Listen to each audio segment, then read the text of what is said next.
ওই নমরুদ আমার আল্লাহকে মারার জন্য রেডি হয়ে গেছিল। আল্লাহরে গুলি করবে, গুলি তীর তীর নিয়ে বাঁশ দিয়া সিঁড়ি বানায় যায় উপরে। কই যাও? আল্লাহরে মাইরালাম, মারলেই সব কেচ্ছা খতম। আল্লাহ কয় তোর থেকে আমি কম চালাক। যখন তীর নিক্ষেপ করেন একটা প্রাণীর গায়ে লাগলো, রক্ত আসলো, রক্ত নিয়ে নিচে দেখ আল্লাহরে মেরে ফেলছে, এই যে রক্ত। আল্লাহ বলেন ওয়ামাকারু ওয়ামাকারাল্লাহ ওয়ামাকারু ওয়ামাকারাল্লাহ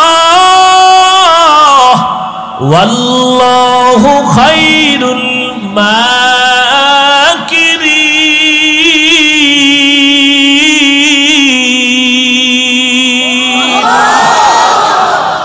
এই নমরুদ্দারে মারার জন্য আল্লাহ কি পরিমাণ ফেরেশতা পাঠাইলেন। একটা অসুস্থ মশা, সাথে জুতা। মশাটা ঢুকছে কোন দিক দিয়া? নাক দিয়া ঢুকে চান্দির গোড়ায়। বসে বসে ফাঁকে ফাঁকে একটা মিস কল দেয়, চান্দি গরম হয়ে যায়। এত ডাক্তার কবিরাজ এত হালুয়া খাইলো, নমরুদের মাথা কেউ ঠান্ডা করতে পারে না। হঠাৎ ধুইরা বইরা জোতার সাথে বাড়ি, ঠাস করে মাথা হিমেল হয়ে গেছে। নমরুদ দেখায় জুতার ভিতরে এত বরকত, মাথায় বান্ধা দে। কতক্ষণ? যতক্ষণ জুতা মাথায় লাগে মাথা ঠান্ডা, জুতা বন্ধ, আবার গরম। ওই মশায় বসে বসে একটু আঘাত করে। নমরুদ কয় আমি বুঝি না জুতার মধ্যে এত বরকত, এই জুতার বাড়ি বন্ধ করা যাবে না। কে দিবে? কয় কর্মচারীরা। কো জুতার বাড়ি দিতে আলাদা বেতন। কর্মচারীরে ডাক দিয়া কয় কর্মচারী যত জোরে বাড়ি মারবি বেতন বাড়ায় দিব। কেমন সান কপাল, জুতা মারলেই মাথা ঠান্ডা। ভাইরা আমার, আল্লাহ পাক রব্বুল আলামিন দেখায় দিলেন এত বড় বীর বাহাদুর, জুতার বাড়ি খাইয়া ধ্বংস হয়ে গেল। আজও দুনিয়ার কোন বেঈমান সন্তানের নাম নমরুদ ফেরাউন রাখেনি। যদি বলি 1 লাখ টাকা দিব প্রত্যেক মাসে, সন্তানের নাম রাখবি নমরুদ ফেরাউন, বেঈমানেরা রাজি হবেনি। নবীনগরের বাঙালির যদি কই সন্তানের নাম ফেরাউন রাখবিনি, লাভ 1 লাখ। একটু 3 দিন সময় দাও, একটু ভাইবা নেই। বাঙালি তো 3 দিন পরে বলে দিয়ায় দিবিনি। কহ দিমু, কসম খাইয়া কইছো। হ্যাঁ, টাকাটা টাইপ তো বাড়ায় দিস। ফেরাউন নাম রেখে দিব, পরে তওবা করে নিব। কারণ এই করোনার ভিতরে 1 লাখ টাকা তো কম না। এর নাম বাঙালি। কুয়াশার ভিতরে কিচ্ছু দেখা যায় না। ও রাস্তার এক সিপায় আগুন, কেউ অনেক আগুন জ্বলে কেন? পেছনে এক আহাম্মক দাঁড়ানো আছে। আগুনের পেছনে একটা কে দাঁড়ানো? আহাম্মক, ওর মুখের ভিতরে আগুন। ভাইরা আমার, এই ফেরাউন ফকিন্নির ফোলা মানুষের জমিনে শশা উঠাইয়া টুকরিতে ভরে মাথায় নিয়া মিশরে গিয়া বিক্রি করে 8 আনা পয়সা। কথার কথা, এইভাবে ফকিন্নি করতে করতে এক সময় টাকার মালিক হইয়া বিশাল ইতিহাস চেয়ারে বসছে। হামান রে বানাইছে ওজিরে আজম।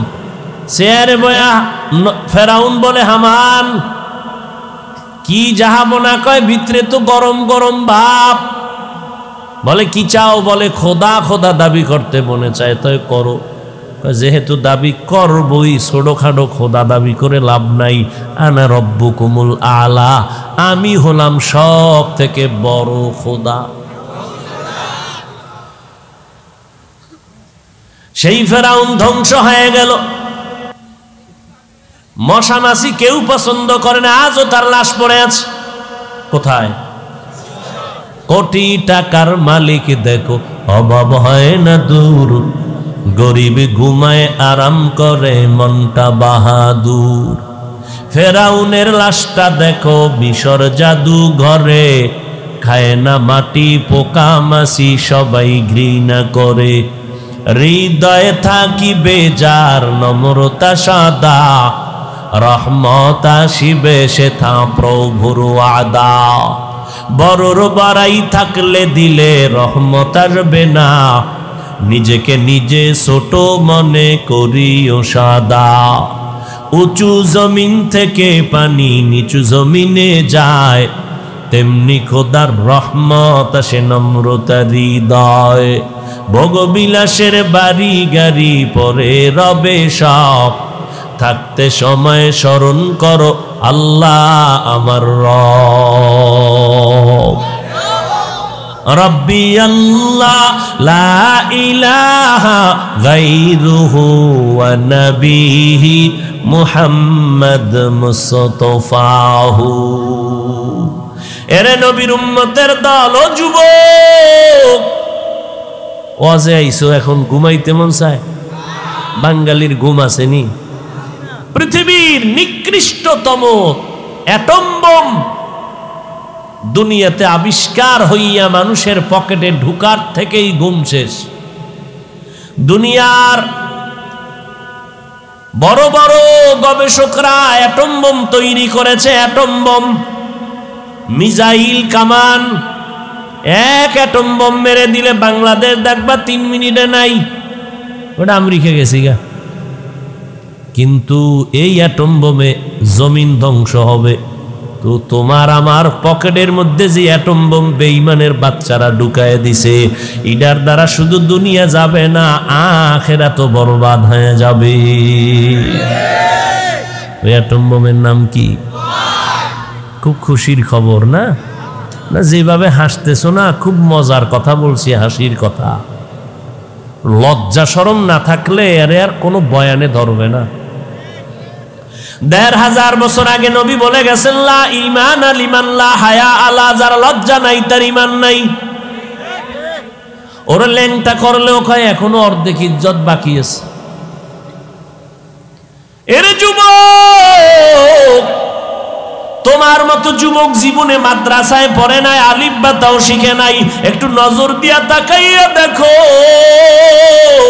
স্কুলে পড়ে, কলেজে পড়ে, 5 বেলার নামাজ পড়ে, 1 বেলার নামাজও বাদ দেয় না।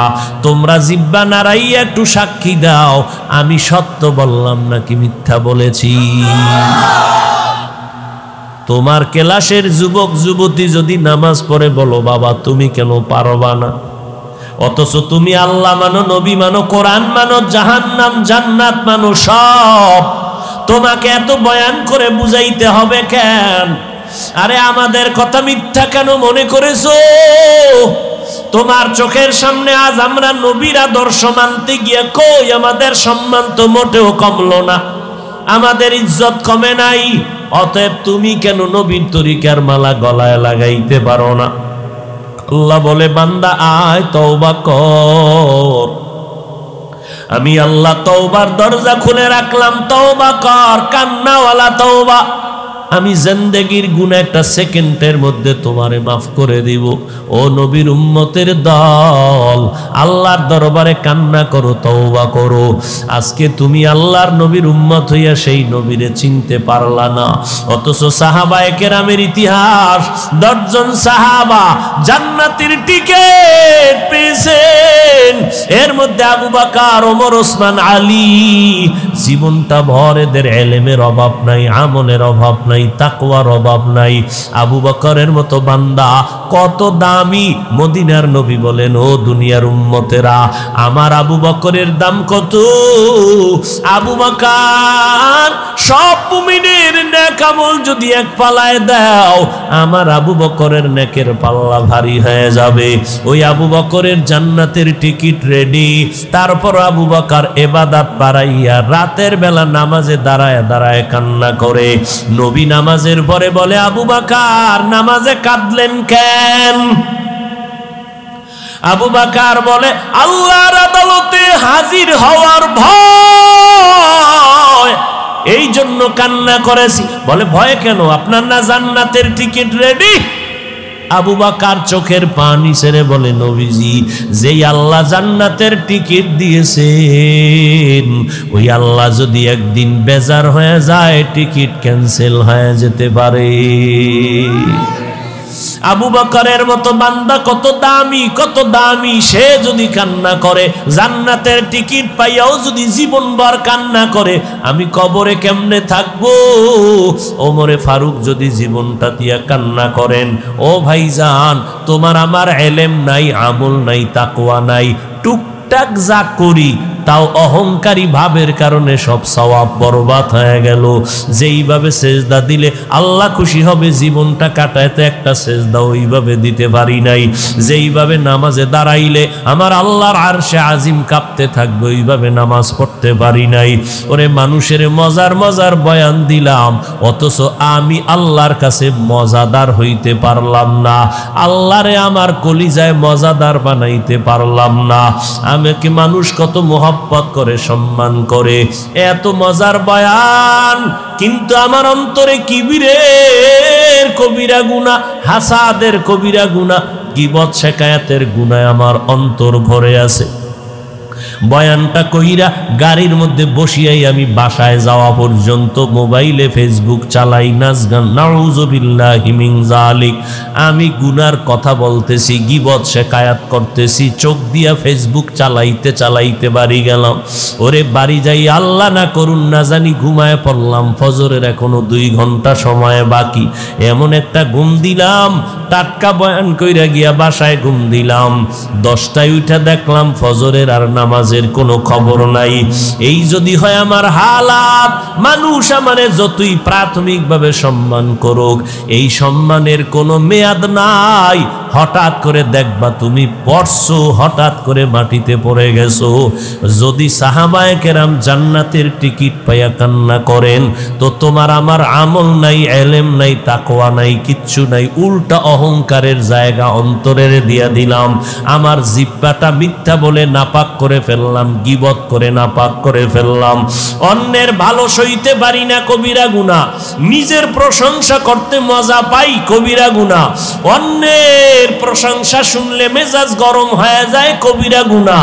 এত বড় বড় গুনাহ নিয়ে আমি চলতেছি, অতএব আমার কি পরিমাণ কান্না দরকার। অথচ আমার এই মাহফিলের মধ্যে কত মানুষ মোনাজাতে কান্না করে, আমার কপাল খারাপ, আমার চোখে এক ফোঁটা পানিও নাই। ও আল্লাহর বান্দারা, চোখে পানি না আসা কেউ বাহাদুরি মনে করবেন না, বরং আল্লাহর কাছে তওবা করবেন। কান্না যদি চোখে না আসে, এই বয়ানে এই মোনাজাতে যদি কান্না না আসে, আর কবে কাঁদবেন? কান্না না আসাটা রহমত নয়, বরং চোখে পানি আসা আল্লাহর বড় নেয়ামত, বড় রহমত। আল্লাহ কন ফালিয়াজহাকু কালিলা ওয়ালিয়াবকু কাসীরা। নবী বলেন ইবকু ফা ইল্লাম তাবকু ফাতাবাকু। বেশি করে কাঁদো, যদি কান্না না আসে বাহানা করো, এরপরও তোমার সওয়াব হবে। ও নবীর উম্মতের দল, সন্তান যদি মা বাবার শাস্তির ভয়ে যদি কাঁদে, ছাত্র যদি উস্তাদের শাস্তির ভয়ে কান্না করে, আমার আল্লাহর আযাবের ভয় কি এত কম? আবু বকর যদি আযাবের ভয়ে কাঁদে, ওমর যদি জাহান্নামের আযাবের ভয়ে কান্না করেন, ওসমান রাদিয়াল্লাহু আনহু যদি কান্না করেন, ও আল্লাহর বান্দারা, আপনার আমার কি পরিমাণ কান্না দরকার। নিজেও মানুষ হইতে পারলাম না, নিজের ছেলে মেয়ে স্ত্রীকে মানুষ বানাইতে পারলাম না। মানুষ আমারে কত সম্মান করে, আজকে আমারে আগাইয়া নিতে কত মানুষের ঢল, কিন্তু যেদিন আজরাইল হাজির, ওই দিন আমার বক্তাগিরি সব ধ্বংস হয়ে যাবে। আমার আপন রক্তের সন্তানেরা গেঞ্জিটা বেলেট দিয়া কেটে কেটে রেখে দিয়া, ওই বাজারের 3টা দুর্বল সাদা কাপড়, ওই কাপড়ে প্যাকেট বানাইয়া জানাজা পড়াইয়া কবরে নিয়ে যাবে। এত ভক্ত, এত মহব্বতের বন্ধু কবরে এখন আর কেউ নাই। আমাকে বাঁশবাগানে কবরে শোয়াইয়া একটা বিছানাও দিল না, বালিশও দিল না, ওই 3টা সাদা কাফন দিয়ে পেঁচাইয়া রাখলো। 2টা লোক দেখলাম কবরের মধ্যে নামিয়া গেল, একজন মাথার কিনারায় আর একজন পায়ের কিনারায়। মনে হয় জানো এই 2 জন আমার সাথে কবরে থাকবে। বাঁশের চাল আর কলা পাতা দিয়া মিনহা খালাকনাকুমের আওয়াজ দিয়া মাটি দিতে দিতে হঠাৎ 2 জন 2 মাথা দিয়া পায়ের কাফনের মুষ্টি, মাথার কাফনের মুষ্টিদার খুলিয়া 2 জন লাফ দিয়া উপরে উঠা এবার আমারে আটকাইতেছে। এমন ভাবে আমার মাটি দেয় যেন নড়াচড়ার কোনো উপায় নাই। মাটি দিয়া দিয়া যখন সবাই বিদায়, আমার মায়ার নবী বলেন ওই কবরে এখন কেউ নাই, 2 জন ফেরেশতা হাজির হয়ে যাবে, তোমাকে 3টা প্রশ্ন করবে। তুমি কয় টাকার মালিক জিজ্ঞাসার প্রয়োজন নাই, তুমি কোন দলের নেতা, কোন পরিমাণ এলেমওয়ালা শিক্ষিত জানার দরকার নাই, তুমি হিন্দু না বৌদ্ধ, মুসলমান, আলেম না মূর্খ, কোনো কথা নাই। সবার বেলায় 3টা প্রশ্ন, রবের পরিচয় দাও, ধর্মের পরিচয় দাও, রাহমাতুল লিল আলামিনের পরিচয় দাও। নবীজি বলেন যারা দুনিয়াতে রবের গোলামি করে কবরে যাবে তারা বলবে রব্বি আল্লাহ, আমার রব আর কেউ না, আমার রব আমার আল্লাহ। যারা দুনিয়াতে ইসলামটারে গলার মালা বানায় গেল তারা কবরে গিয়া জবাব দিবে দীনিয়াল ইসলাম, আমার ধর্ম একমাত্র ইসলাম, আর কোনো আমার ধর্ম নাই। দুনিয়াতে যারা নবীর সুন্নতের আমল করিয়া যাবে, আঙ্গুলের নখগুলো কেমনে রাখবা সেখানেও নবীর সুন্নত যারা মানবে, জুতা কেমনে পরিধান করবা সেখানেও নবীর সুন্নত যারা মেনে চলবা, ওরে বাবা চুলগুলো রাখার ভিতরে নবীর সুন্নত যারা, নবীর তরিকায় চুল রাখবা, এইভাবে সুন্নতের আমল করিয়া যারা কবরে যাবে, নবীকে দেখাইয়া বলবে এই বান্দা নবীরে চিনুনি বলো।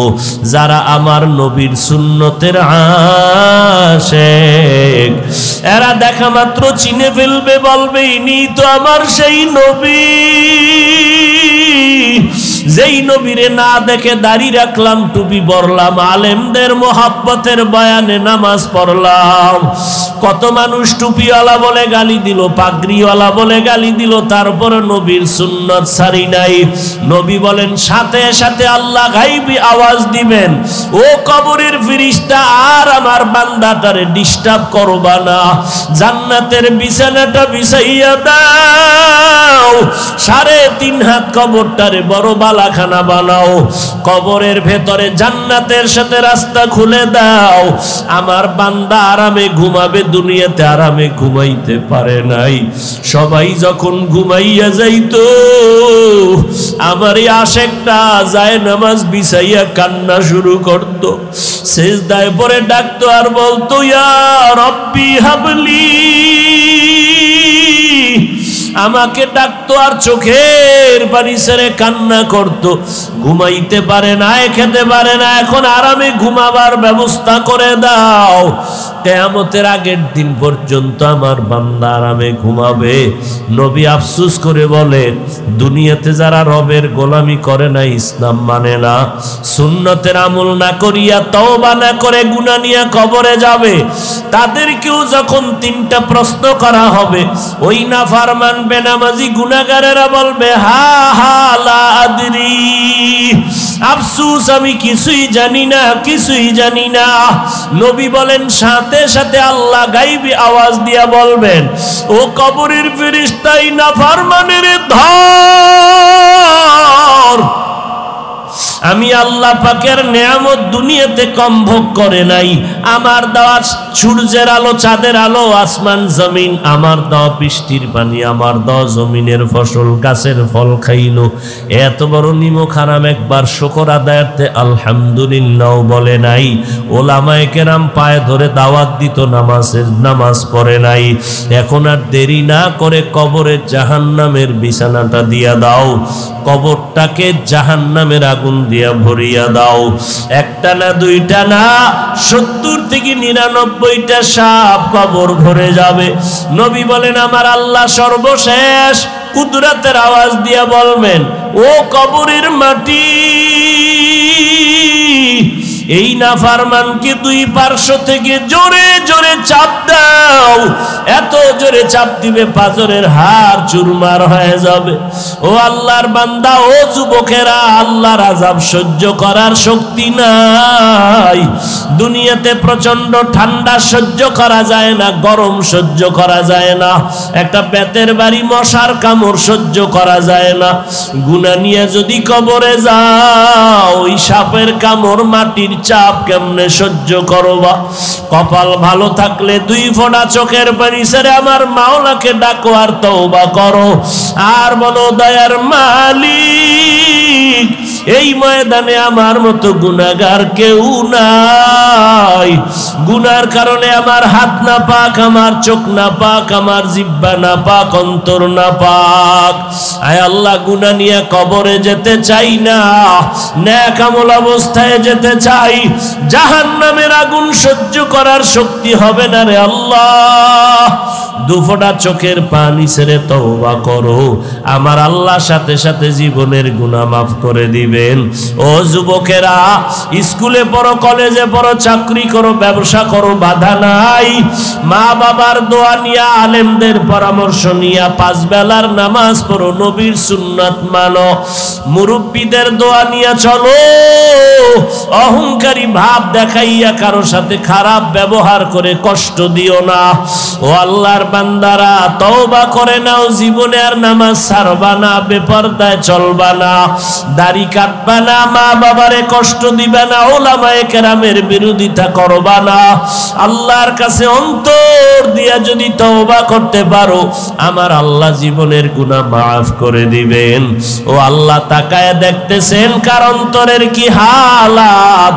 যাদের অন্তরে তওবার খাঁটি নিয়ত আছে, মরিয়া গেলে যাব আর আল্লাহর আর নবীর বিরুদ্ধাচরণ করব না, ওলামায়ে কেরামের বিরোধিতা করে গুনাহগার হব না, মা বাবার দোয়া নিয়ে সামনে আগাবো। তওবা করার যদি নিয়ত থাকে রে বাবা, আল্লাহর দরবারে বলো, অন্তর নরম করে তওবা করো। কান্না যদি না আসে, আল্লাহকে বলো, আল্লাহ কান্নাওয়ালা চক্ষু দান করেন, জিকিরওয়ালা জিহ্বা দান করেন, আখিরাতের ফিকিরওয়ালা কলব দান করেন। আয় আল্লাহ, আমাদের সবাইকে খাঁটি তওবা নসিব করে দেন। তওবার উপরে মজবুত হইয়া মরণ পর্যন্ত আমাদের চলার তৌফিক দান করেন। শরিয়াতরা মুকদ্দম দারে আকনু, মারিফত আজ শরিয়ত নিসিতে বেরু। আল্লাহ তাআলা বলেন, আমার সাথে বান্দার সম্পর্কের নাম ইবাদত। যারা ইবাদত করবে তাদের নাম বান্দা, যার ইবাদত করবে তিনি হবেন মাবুদ। আমরা আল্লাহর ইবাদত করি, আমরা গোলাম। যার ইবাদত করি তিনি আমাদের মাবুদ। যার ইবাদত করি তিনি মাবুদ, আমরা হলাম আব্দ বা আবেদ, আমরা আল্লাহর বান্দা। আসল সম্পর্কের মোহাব্বতে আল্লাহ আসল পরিচয় আমাদের ডাক দিলেন। তুমি মাওলানা, তুমি মুফতি, তুমি মুহাদ্দিস না, এগুলোর আসল পরিচয় আমার সাথে তোমার নাই।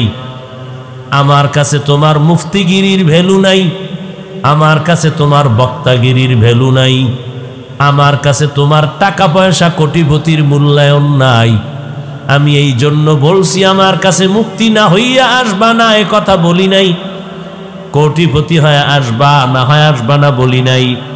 আমি বলেছি, ওয়ালা তামুতুন্না ইল্লা ওয়া আনতুম মুসলিমুন। মুসলমান না হইয়া আসবা না। মুসলমান মানে আত্মসমর্পণকারী। বিনয়ের সাথে আমার আল্লাহর কাছে যারা আত্মসমর্পণ করে তারা মুসলমান। আত্মসমর্পণ করার নাম ইসলাম, যে আত্মসমর্পণ করবে তার নাম মুসলমান। আল্লাহ বলেন, ওরে গোলাম, তোমার সাথে আমার সম্পর্কের নাম আসল হলো ইবাদত। যারা ইবাদত করবা তাদের নাম বান্দা, যার ইবাদত করবা তার নাম মাবুদ। আমার সাথে তোমার মোহাব্বতের সূত্র ইবাদত, এটাই তোমার আমার আসল পরিচয়। এ কারণে আমি আল্লাহ বান্দা বলে সম্বোধন করলাম। বান্দা বলে সম্বোধন করলাম কারণ এটা চূড়ান্ত মোহাব্বতের আওয়াজ। সন্তান মাকে মা বলে ডাকবে, এটা চূড়ান্ত মোহাব্বতের আওয়াজ। সন্তান আব্বাজানকে আব্বা বলে ডাকবে, এটাই চূড়ান্ত মোহাব্বতের আওয়াজ। একজন হাফেজ সাহেবকে ছাত্ররা হাফেজ সাহেব হুজুর বলে, এলাকার মানুষ হাফেজ সাহেব বলে ডাকবে, এটা চূড়ান্ত মোহাব্বতের আওয়াজ। মাওলানা সাহেবকে মাওলানা বলে সম্বোধন করবে, মোহাব্বতের চূড়ান্ত আওয়াজ। মাকে মা বলে ডাকবা, এটাই চূড়ান্ত আওয়াজ। মাকে তুমি মা বলে ডাক দিলে মা যেই পরিমাণ মজা পাবে, অন্য শব্দ দিয়ে ডাকলে মা 1000 গুণ মজা পাবে না। শুধু একটা মা, এই শব্দটায় মায়ের কলিজা ঠান্ডা। মায়ের ডাকটা যদি বন্ধ করে দেয়, মায়ের অন্তরে বুক ভরা ব্যথা। সন্তান আমাকে মা বলে ডাকে না, খানা নাই, ঘুম নাই, চোখের পানি পড়ে, কারণ সন্তানের মা ডাকে এত মজা। ওই মজার ডাকটা শোনার জন্য মা তার জীবনের সব সন্তানের পেছনে বিলাইয়া দেয়। বিনিময়ে কোনো টাকা চায় না, বাড়ি চায় না, চায় সন্তান মোহব্বত করে আমাকে মা বলে ডাকবে। ঠিক আমার আল্লাহ আসমান জমিন বানাইয়া সব আমাদের গোলাম বানায় দিলেন। আল্লাহ দুনিয়াকে বানাইলেন আমাদের গোলাম, আর আমাদের বানাইলেন দুনিয়া, আমাদের বানাইলেন আমার আল্লাহ তার গোলাম। তুমি মাকে মা বলে ডাকবা, এজন্য মা পাগল, তাকায় থাকে কখন মা বলে ডাক দিবি। টাকা লাগবে না, বাড়ি লাগবে না, গাড়ি লাগবে না, তোর জবানের ডাকটা শুনতে চাই। আমার আল্লাহ কয়, গোলাম আমি আল্লাহ তোমার জবানে আমার নামের আওয়াজটা শুনতে চাই। জবান খুলে যদি একবার আল্লাহ বলে ডাক দেও, আমি আল্লাহর কুদরতি অন্তরে মায়ার জোশ এসে যায়। আমি ওই ডাকের বিনিময়ে তোর জীবনের সব গুনাহগুলো মাফ করে দেই। ইয়া ইলাহি मुझसे मुझको दूर कर, ताके देखो मुझ में तुझको एक नजर। या इलाही तू मेरा माबूद है, या इलाही तू मेरा माशूक है। আল্লাহ তাআলা বলেন, আমি বান্দা বলে ডাকলাম কারণ আমার মোহাব্বতের চূড়ান্ত আওয়াজ গোলাম। তোমার মোহাব্বতের চূড়ান্ত আওয়াজ আমি তোমার আল্লাহ, আমি তোমার মাবুদ। এই জন্য আমি বান্দা বলে ডাকলাম। দ্বিতীয় কথা, বান্দা বলার মধ্যে আর একটা কারণ হলো, আমি জান্নাত দিতে চাই আমার সব, শুধু মুমিন না। ও ইহুদিরা আয়, আমি জান্নাত দিব, তোরা আমার বান্দা, আসো। দুনিয়ার সব মানুষ আমার বান্দা। হিন্দু ধর্মের লোকেরাও আল্লাহর বান্দা, বৌদ্ধ ধর্মের মানুষ আল্লাহর বান্দা। কিন্তু আল্লাহ আর একটা ধাক্কা দিয়া বলেন আমার বান্দা। আসমান কে বানাইছেন? আরো আস্তে করে বলেন। আল্লাহর নাম নিতে কি কোনো পুলিশের বাধা টাধা আসেনি?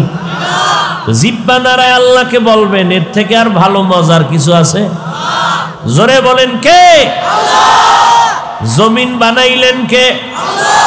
এক কথায় সব মাখলুকাত সৃষ্টি কে করেছেন? কিন্তু আশ্চর্য বিষয়, আল্লাহ একবারও বলেন না আমার আসমান, আমার জমিন, আমার পাহাড়, আমার চন্দ্র, আমার সূর্য। আমাকেও বানাইছেন আল্লাহ, জমিন বানাইলেন আল্লাহ, কিন্তু জমিনটাকে বলে না আমার। আল্লাহ আমাকে বলেছেন তুই আমার বান্দা। জমিনের বলে না আমার জমিন, পাহাড়কে বলে না আমার পাহাড়। বান্দারে কেন বললেন আমার বান্দা? আমি উদাহরণটা এমন ভাবে দেই ভাই, আমার সন্তানের গায়ে জামা কাপড় একজনে হাতে নিয়ে কয় হাফিজ ভাই জামাটা কে বানাইস কার? আমি বললাম এ জামা আমার না। বলেতে জামা কে বানাইছে? আপনার ছেলের গায়ের। বলে আমি বানাইছি। টাকা কে দিয়েছে? আমি দিয়েছি। টেইলার্সে মিস্ত্রি মজুরি কে দিয়েছে? আমি দিয়েছি। আমি টাকা দিলাম, আমি বানাইলাম, সব আমি। এরপরে যখন বলে জামা কার? আমার না। টুপি কার? আমার না। জুতা কার? আমার না। ছেলে কার? আমার। ছেলে কার? আমার। ছেলে আমার, জামা বানাইছি আমি, ওটারে আমার বলি না কেন? টাকা আমি দিছি, বানাইছি আমি, কিনলাম আমি, মজুরি দিলাম আমি, তবে আমার জন্য বানাই নাই। জামা আমি বানাইছি কিন্তু আমার জন্য বানাই নাই, ছেলের জন্য বানাইছি। এই জন্য বললাম জামা আমার না, ছেলে আমার। আসমান আমি বানাইছি ঠিক, তবে আমার জন্য বানাই নাই, বানাইছি আমার বান্দার জন্য। এজন্য আমি আমার আসমান বলি নাই। বলে বান্দা কার? বান্দা আমার। কারণ আসমান বানাইছি বান্দার জন্য, জমিন বানাইলাম বান্দার গোলামি করার জন্য, আর আমি বান্দা বানাইলাম আমি আল্লাহর গোলামির জন্য। অতএব আমি আল্লাহ তোমাদের বান্দা। আমার বান্দা বলার আর এক কারণ হলো, জমিনের মধ্যে সব আমার বান্দা। বান্দা বললেই তো কার? বান্দা আমার বলে আবার ইশারা করলেন কিছু কিছু বান্দারা, এরা আল্লাহর বান্দা স্বীকৃতি দিতে অনাস্থা, চিন্তা করে আল্লাহর বান্দা স্বীকার করতে একটু প্রস্তুত না। চিন্তা করে আমার ক্ষমতার পাওয়ারের তো কোনো সীমানা নাই, আমার টাকার অভাব নাই, আমার ক্ষমতার অভাব নাই। এই জন্য আল্লাহর বান্দা অনেকে স্বীকার করতে একটু চিন্তা করে। এই রকম বিদিন বেঈমান এই জমিনে আছে না? না। অহিন্দু ধর্মের মানুষেরা ওরা 33 কোটি দেবদেবীর পূজা করে, কল্যাণ অকল্যাণের মালিক মনে করে। শীতলা দেবী আছে একজনার নাম শীতলা দেবী, এর কাছে গিয়া যদি মহব্বতে কামতে পারে জীবনে কলেরায় ধরবে না। মনসা দেবী আছে, মনসা দেবীর কাছে গিয়া যদি বিনয়ের সাথে কামতে পারে কোনোদিন সাপে আঘাত করবে না। লক্ষ্মীর কাছে যদি জিন্দেগি ভর বিনয়ের সাথে কান্না করতে পারে জীবনে ফকিন্নি হইয়া মরবে না। আল্লাহ কয় ও হিন্দু ধর্মের মানুষ, তোদেরকে কোনো দেবী বানায় নাই, তোদের বানাইছি আমি, তোরা আমার বান্দা, আমি তোদের মাবুদ। हकीकत से तू दुनिया बेखबर है, दुनिया की नुमाइश पर नजर है। नमी गोयम के अज दुनिया जुदाबाश, बहरकारे के बाशी बा खुदाबाश। एरे नबीरा आशिक उम्मतेर दल, ও খ্রিস্টান ধর্মের মানুষেরা,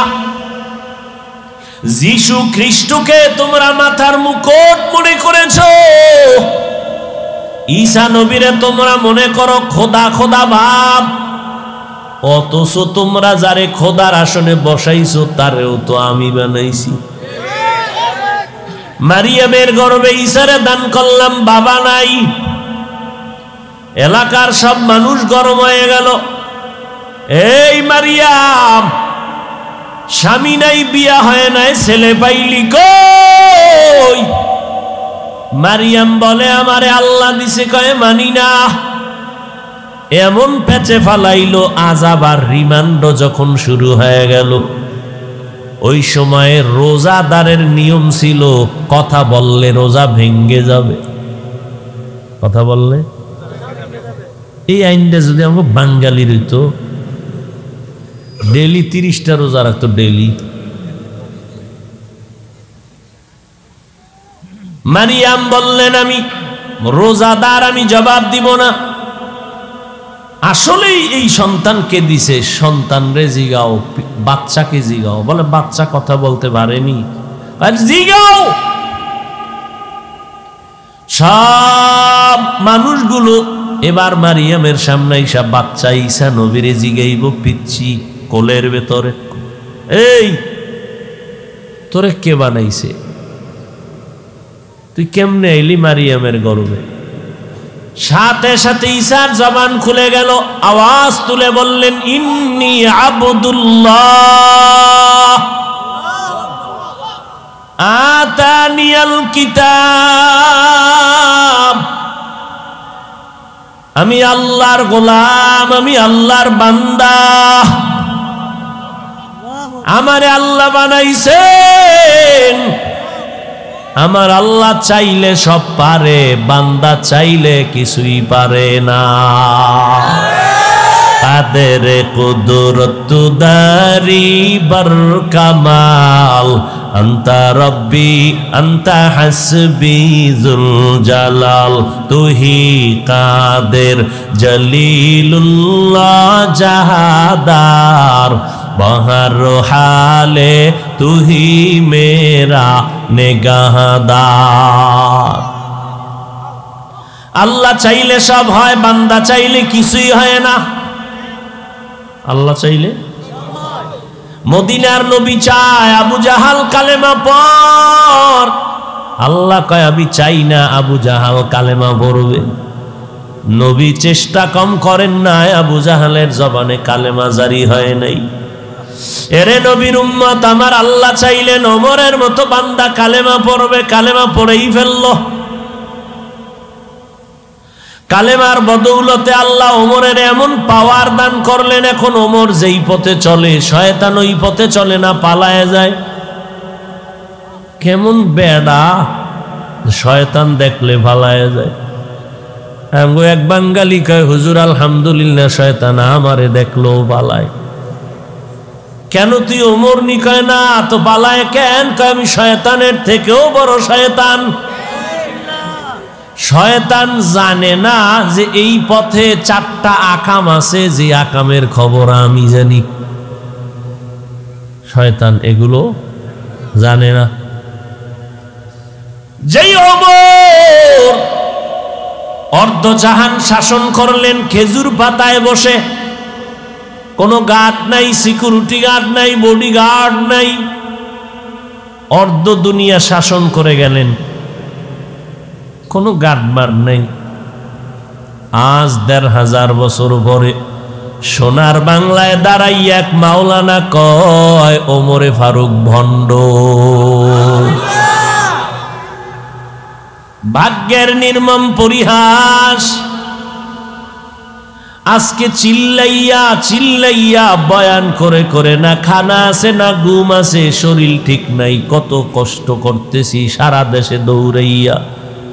এই দৌড়ানিটার কষ্ট দরকার ছিল হিন্দুদের মন্দিরে গিয়া করব, খ্রিস্টানের গির্জায় গিয়া করলে লাভ। কিন্তু ওদিকে যাওয়ার টাইম কই? 365 দিন তো মুসলমানের বুঝাইয়া পায়ে দইরা দইরা বয়ান কইরা মোনাজাতটা দিয়া গাড়িতে উঠতে না উঠতে দেখি মুসলমান বিড়ি মুখে নিয়ে বাজার থেকে বয়দান থেকে বাড়ি যায়। এই যে এত মুসলমান এখানে আজকে অনেক আশেকেরা এখানে বসছে, ফজর পড়ে নাই, জহুর পড়ে নাই, আসর পড়ে নাই, মাগরিব পড়ে নাই, এশা পড়ে নাই। অথচ জিজ্ঞাসা করি যদি বলি বাবা নামাজ লাগেনি, বলে হুজুর আপনার ঈমান আছেনি। যদি বলি বাবা কয়েক ওয়াক্ত লাগবে, কয় 5 ওয়াক্ত। মাঝে মাঝে ছেড়ে দেওয়ার লাইন আসেনি, কয় না। সবই ফতুয়া দিলারে বাবা, একবারও নামাজের আজান শুনে মসজিদে যাও না। আবার উল্টা ধমক দেও নামাজ না পড়লে কি হবে, দিল পরিষ্কার, হুজুরদের থেকে আমরা অনেক ভালো। ও বাবা, তোমার আমি হাসির কথা বলি না, আসলে যদি তোমার আকল ঠিক থাকে, আমার যেই কথা বলতেছি এগুলো শোনার পরে তোমার লজ্জা থাকলে কান্না করা দরকার। দিলে ভরা অহংকার, চিনো না আজ খোদার ঘর। দিলে ভরা অহংকার, চিনো না আজ খোদার ঘর। নামাজের লাগিয়া কি তোর মোটেও মায়া লাগে না? নামাজের লাগিয়া কি তোর মোটেও মায়া লাগে না? চিন্তা করে দেখো না, কবরে কি যাইবা না? যেই কবরে আল্লাহ সারা বন্ধু কেহ থাকবে না। চিন্তা করে দেখো না, কবরে কি যাইবা না? চিন্তা করে দেখো না, কবরে কি যাইবা না? এ দুনিয়া সারিয়া কোথায় যাবি ভাগিয়া? এ দুনিয়া সারিয়া কোথায় যাইবা ভাগিয়া? মরণ তোমায় লইবে গিরি, যতই করো বাহানা। মরণ তোমায় লইবে গিরি, যতই করো বাহানা। চিন্তা করে দেখো না, কবরে কি যাইবা না? যেই কবরে আল্লাহ সারা বন্ধু কেহ থাকবে না। চিন্তা করে দেখো না, কবরে কি যাইবা না? এ দুনিয়ায় সবই পার, কবর যে তোর আসল ঘর। এ দুনিয়ায় সবই পার, কবর যে তোর আসল ঘর। কেমনে সেথায় থাকবি পরে, শুধুই মাটির বিছানা। কেমনে সেথায় থাকবি পরে, শুধুই মাটির বিছানা। চিন্তা করে দেখো না, কবরে কি যাইবা না? যেই কবরে আল্লাহ সারা বন্ধু কেহ থাকবে না। চিন্তা করে দেখো না, কবরে কি যাইবা না? অবশেষের ঠিকানা শুধুই মাটির বিছানা। মরণ থেকে যতই পালাও, মরণ তোমায় নিবে ঘিরি। যদিও সুদূর আকাশ পানে লুকাও, সেথায় লাগিয়ে সিঁড়ি। নদী পথে নৌকা চালাও ও মাঝি ভাই, বেলা ডোবার আগে আমি ওপার উঠতে চাই। ডুবে গেলে বেলা রে আর উঠে না, ভেঙ্গে গেলে মেলা রে আর জমে না।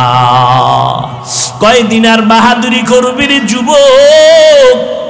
এই বয়সে কত যুবকের লাশ কবরে রাখলাম, কত যুবকের জানাজার ইমামতি করেছি। ও বাবা, তুমি আজকে বয়ান শুনতেছো, আল্লাহ না করুন আগামীকাল ঠিক এই সময় তুমি হতে পারো হসপিটালের রোগী। আল্লাহ বানাইতে পারেনি? ওই আমার মাওলারে ভয় করো রে বাবা, দুনিয়া কিছুই না, কয়দিন আর বাহাদুরি করবা। তোমাদের এক আপন বন্ধু হলো গানের শিল্পী মাইকেল। একটা গান গাইলে কত শত ডলার হাদিয়া। এত সুন্দর গানে টান মারতো, যেই গান তোমার কাছে মজা লাগে আমার কাছে শুনতেই ভালো লাগে না। টাকার পাহাড় বানাইয়া ইউটিউবে এখনো সার্চ দিলে মাইকেলের চেহারা দেখবা, গান শুনবা। কিন্তু এই বান্দার টাকার পাহাড় যখন হয়ে গেল, ফাইনাল নিয়ত করে ফেললো, আমি মাইকেল 150 বছরের আগে মরণের বিছনায় যাব না। এই বিষয়ে যত প্রস্তুতি নেওয়ার প্রয়োজন নিয়ে নিল, আল্লাহর সাথে পাল্লা। মাইকেল এবার নিয়ত করলো, আমি 150 বছরের আগে মরব না। চেহারাটাকে কমপ্লিট বাঁধাই করে নিল, খালি হাতে কারো সাথে সাক্ষাৎ দেয় না, জীবাণু আসতে পারে। প্রায় 20 জনের মতো ডাক্তার তারে অল টাইম পাহারা দেয়, শতবার খানা চেক করে দেয়। মাইকেল এত সেফ চলে, আল্লাহর কুদরত। একটু আগে বলছি বান্দা চাইলে কিছু হবে না, আমার আল্লাহ চাইলে সবই সম্ভব। আমার আল্লাহ চাইলে হয়, বান্দা চাইলে হয় না। নমরুদ্দা চাইলো ইব্রাহিম নামের কোন বান্দা জমিনে আসতে দেওয়া হবে না। আল্লাহ চাইলেন তোর নাকের ডগায় পাঠাও, ইব্রাহিম রে দিয়া তোর চেয়ারের গুড়া করে সব আগুন দিয়া জ্বালায় দিব। আল্লাহ ইব্রাহিমের নমরুদের নাকের ডগায় পাঠায় দিলেন। ওই ইব্রাহিমের আগুনে জ্বালাইতে গিয়া নমরুদ ধ্বংস হইয়া গেল। ইব্রাহিম নবীর একটা পশম জ্বালাইতে ওরা পারে নাই। হেফাজতের মালিককে ওই আল্লাহ আসেনি? এই কথাগুলো বেঈমানেরে বুঝাইতে কত কষ্ট হইতো, অথচ বেঈমানেরে বুঝাইতে কোনো কষ্ট না, সব কষ্ট মুসলমানেরে বুঝাই। কি এবার বুঝেন আপনারা কি কোয়ালিটি সম্পন্ন মুসলমান আপনি। ও আল্লাহর বান্দারা, ফেরাউন চাইল মুসা নামের কোন বান্দা জমিনে আসতে দেয়া হবে না। আল্লাহ বলেন তোর ঘরে পাঠাইয়া, তোর টাকায় খাওয়াইয়া, বড় বানাইয়া, তোর গালে চর লাগাইয়া তোরে সাইজ করা হবে। ফেরাউনের ঘরে মুসা নবী আসলো, বড় হলেন, গালে চর মারলো। ওই ফেরাউন লোহিত সাগরের চুবানি খাইয়া ধ্বংস হয়ে গেল। জমিনের মধ্যে আজও ফেরাউনের লাশটা আছে। বেঈমানেরা দেখ, তুই যত বড় বাহাদুর দাবি করো, ফেরাউন নমরুদের মতো হতে পারবি না। ওই নমরুদ আমার আল্লাহকে মারার জন্য রেডি হয়ে গেছিল। আল্লাহরে গুলি করবে, গুলি তীর তীর নিয়ে বাঁশ দিয়া সিঁড়ি বানায় যায় উপরে। কই যাও? আল্লাহরে মাইরেলাম, মারলেই সব কেচ্ছা খতম। আল্লাহ কয় তোর থেকে আমি কম চালাক। যখন তীর নিক্ষেপ করেন একটা প্রাণীর গায়ে লাগলো, রক্ত আসলো, রক্ত নিয়ে নিচে দেখ আল্লাহরে মেরে ফেলছে, এই যে রক্ত। আল্লাহ বলেন ওয়ামাকারু ওয়ামাকারাল্লাহ ওয়ামাকারু ওয়ামাকারাল্লাহ ওয়াল্লাহু খায়রুল মাকিরিন। আয়াতের মধ্যে আল্লাহ পাক রব্বুল আলামিন দুনিয়ার সমস্ত মানুষকে তওবার পথে ডেকেছেন, জান্নাত দেওয়ার ওয়াদা করেছেন। নবীজি বলেন আমার কাছে কোরআন শরীফ মহামূল্যবান একটি সম্পদ। এর প্রত্যেকটা সূরা, আয়াত, অক্ষর আমার কাছে প্রিয়। তুলনামূলক এই আয়াত আমার কাছে আরো বেশি প্রিয়, কারণ আল্লাহ যে কি পরিমাণ দয়াময়, আল্লাহ এই আয়াতের মাধ্যমে তা ব্যক্ত করেছেন। মানুষ দুনিয়াতে আসার পর থেকেই অন্যায়ের সাথে জড়িত হয় না, অন্যায়ের সাথে জড়িত হবে দূরের কথা, অন্যায় কি জিনিস বুঝেই না। বুঝ যখন শুরু হয়, এরপরে টুকটাক হালকা পাতলা অন্যায় করে। কিন্তু আল্লাহ যেহেতু দয়াময়, আমলনামা এখনো জারি করেন নাই। আমলনামা জারি না হইলে গুনাহ লেখা হবে না। যখন থেকে আমলনামা জারি, তখন থেকে মানুষ অন্যায় করে, অল্প অল্প করে, দুই এক দিন একটা দুটো করে, এরকম অন্যায় করতে করতে করতে করতে 30, 40, 50, 60, 70 বছর পর্যন্ত গুনার পাহাড় করেছে। এতগুলো গুনাহ করতে, পাহাড় বানাইতে তার 70 বছর শেষ। আল্লাহ বলেন আমার দয়া কত, তুমি যখনই তওবার দরজায় এসে চোখের পানি ছেড়ে তওবা করবা, আমি আল্লাহ তোমার 70 বছরের গুনাহ 1 সেকেন্ডে মাফ করে দিব। আল্লাহর পাওয়ার কত! আল্লাহ পাক রব্বুল আলামিন তওবার পথে দুনিয়ার সমস্ত মানুষকে ডেকেছেন। যদি বলতেন ও মুমিনেরা আসো, বেঈমান বাপ, আল্লাহ এমন একটা শব্দ এখানে উচ্চারণ করেছেন যে শব্দটার ভেতরে পৃথিবীর প্রত্যেকটা মানুষ এর ভেতরে শামিল। হিন্দু, বৌদ্ধ, ইহুদি, খ্রিস্টান, সমস্ত দুনিয়ার মানুষ এই শব্দের মধ্যে শামিল।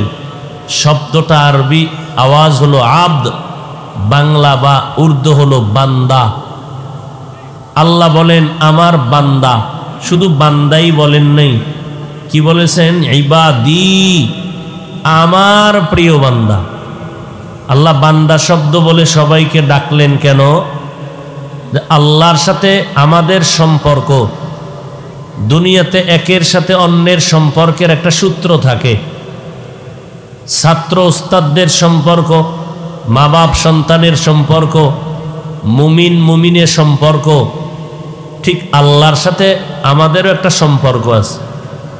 সম্পর্কের সূত্র অনেক, এর মধ্যে একটা হলো আসল সূত্রটার দ্বারা মোহাব্বত বাড়ে। ছাত্রকে যদি জিজ্ঞেস করা হয় আমার ব্যাপারে, এই লোকটাকে চিনো? হ্যাঁ চিনি। আমাকে পরিচয় দাও।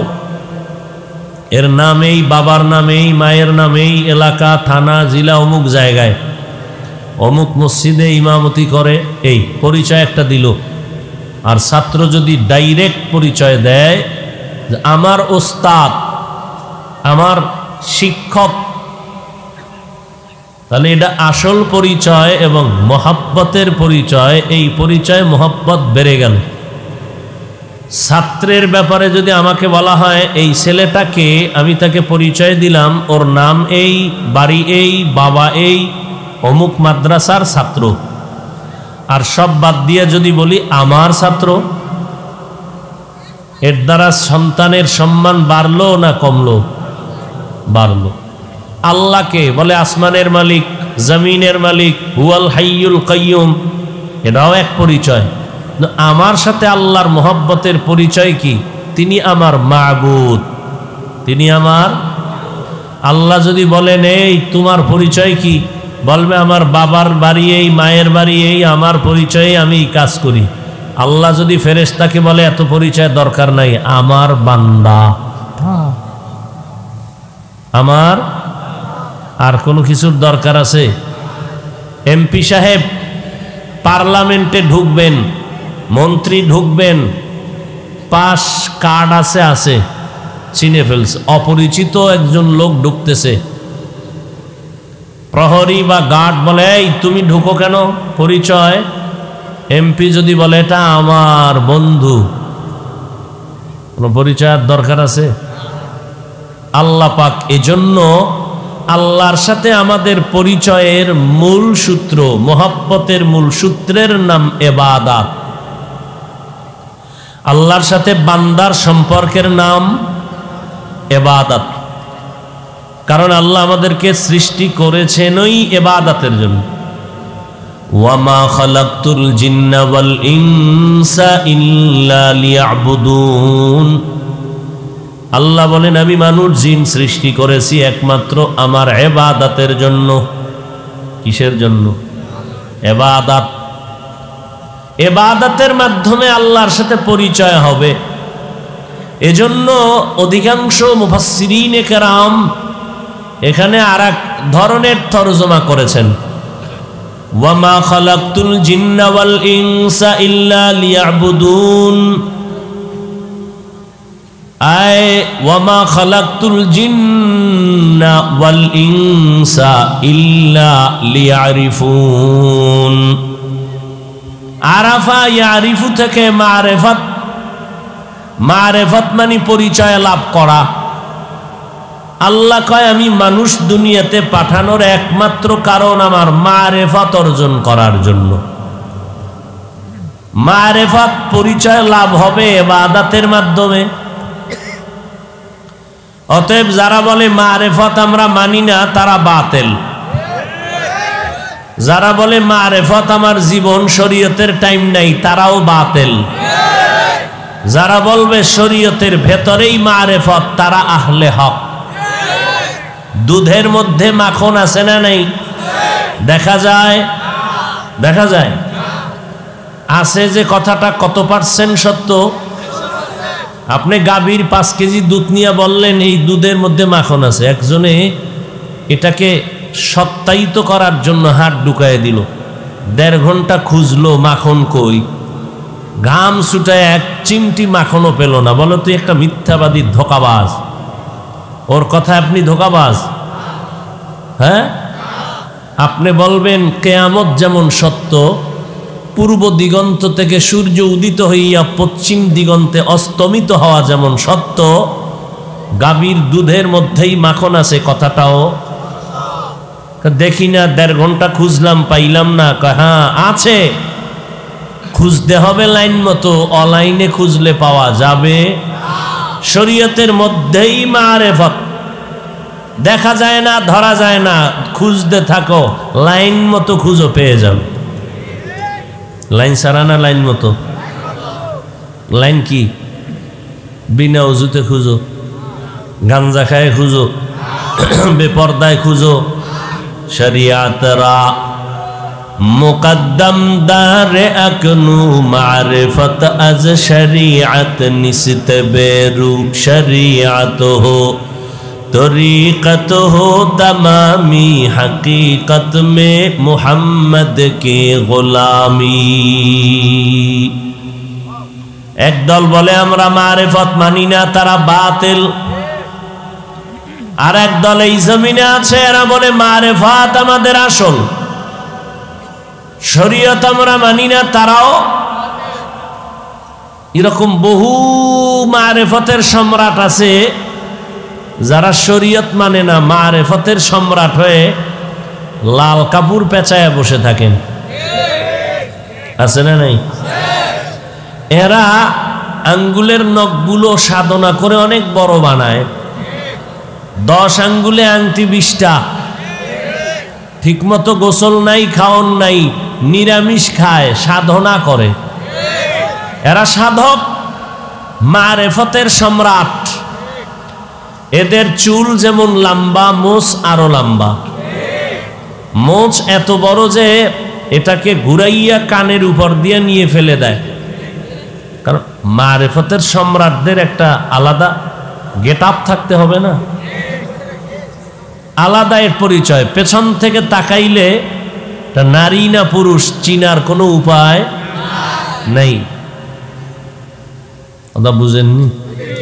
নবীনগর বাসস্ট্যান্ড থেকে ঢাকায় রওনা এক মারিফতের সম্রাট। তো বিভিন্ন বাসস্ট্যান্ডের ভেতরে অনেক ভিক্ষুক ভিক্ষা করে। অন্ধ ভিক্ষুক লাঠি দিয়া টোকাইয়া গাড়িতে উঠে বলল, ও যাত্রী ভাইরা কিছু দিবা? আমি দোয়া করব, অন্ধ মানুষ, আমার দোয়া ফেরত যাবে না, তোমাদের যাত্রাপথ নিরাপদ হবে। দেখবেন শয়তানের সব কাজ কিন্তু খারাপ না, কিছু কিছু কাজ ভালো। এই যুবক, মোবাইলটা নিয়ে এমন করো কেন?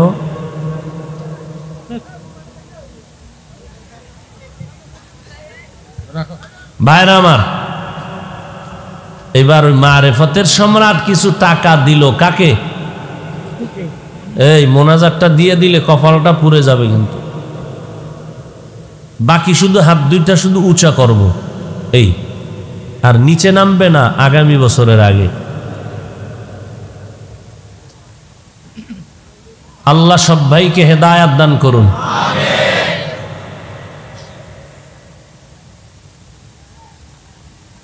অন্ধ ভিক্ষুককে টাকা দিল। বাসের ভেতরে নারীও থাকে, পুরুষও থাকে। টাকাটা পাইল যে হাতের মধ্যে আঙ্গুল স্পর্শ করে বুঝলো একটা ভালো নোট পাইছে। এর জন্য একটা ভালো দোয়া করা দরকার। টাকা দিল কে? মারিফতের সম্রাট। কারণ সে মারিফতের সম্রাট না, শরীয়তের সম্রাট না, হলুমান না, চিনার উপায় নাই। অন্ধ মানুষ বুঝেও না। ডান হাতটা বাড়াইয়া মাথায় হাত দিছে, তাই চুলগুলো খুব কি বড়, খুব খুশি।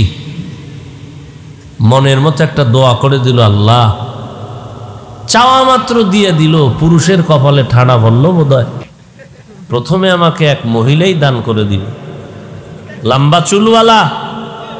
আমি অন্ধ মানুষের দোয়া তুমি খালি ফিরাও না, তো দোয়া করে দিই আল্লাহ তার গর্বে একটা নেককার বাচ্চার ব্যবস্থা করে দিই।